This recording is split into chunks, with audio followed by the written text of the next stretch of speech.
modifikasi cuaca. Saya akan menelisiknya eksklusif.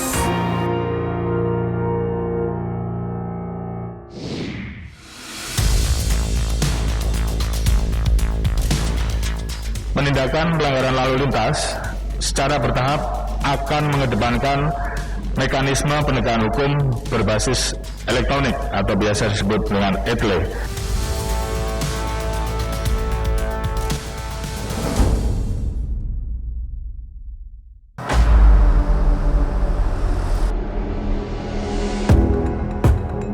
Electronic Law Enforcement (ETLE) resmi diberlakukan di Indonesia sesungguhnya sejak tahun 2018 lalu, meski jumlahnya masih sedikit. Sejumlah daerah telah mengadopsi sistem tilang elektronik ini.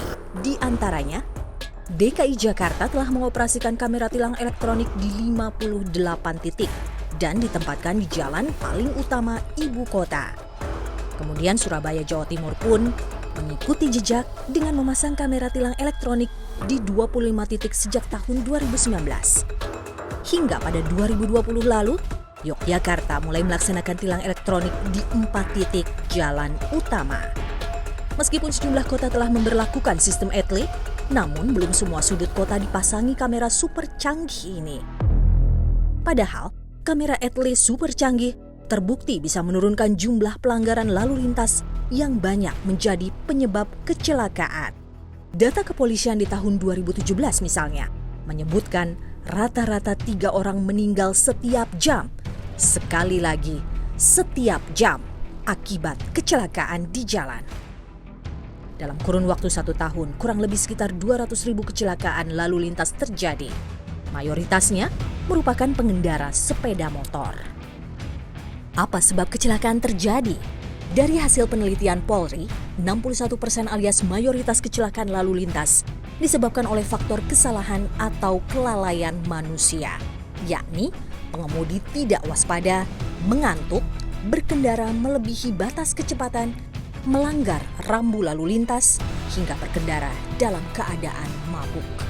Sementara itu, faktor kondisi jalan dan lingkungan menyumbang 30% penyebab kecelakaan lalu lintas di jalan. 9% lainnya, kecelakaan lalu lintas disebabkan oleh kendaraan yang tak penuhi laik jalan.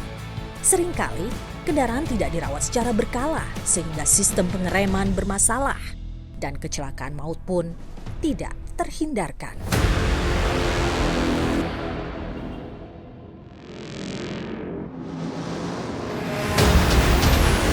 Sistem tilang elektronik ETLE diharapkan bisa menekan angka kecelakaan. Dan sistem ini, siapapun akan ditindak jika melanggar tanpa kecuali, tanpa petugas. Indonesia siap?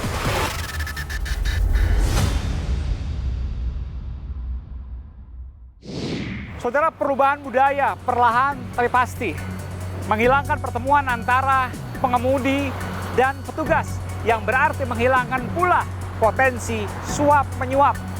Akan mengubah tidak hanya soal berlalu lintas, tapi juga budaya bangsa yang harapannya lebih tertib. Kereta api sudah mulai. Kini, dunia dengan catatan kecelakaan yang paling besar dari semua kejadian dunia lalu lintas jalan raya juga akan memulainya.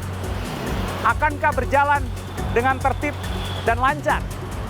Layak untuk kita cermati bersama. Saudara, saya Aiman Wicaksono. Salam.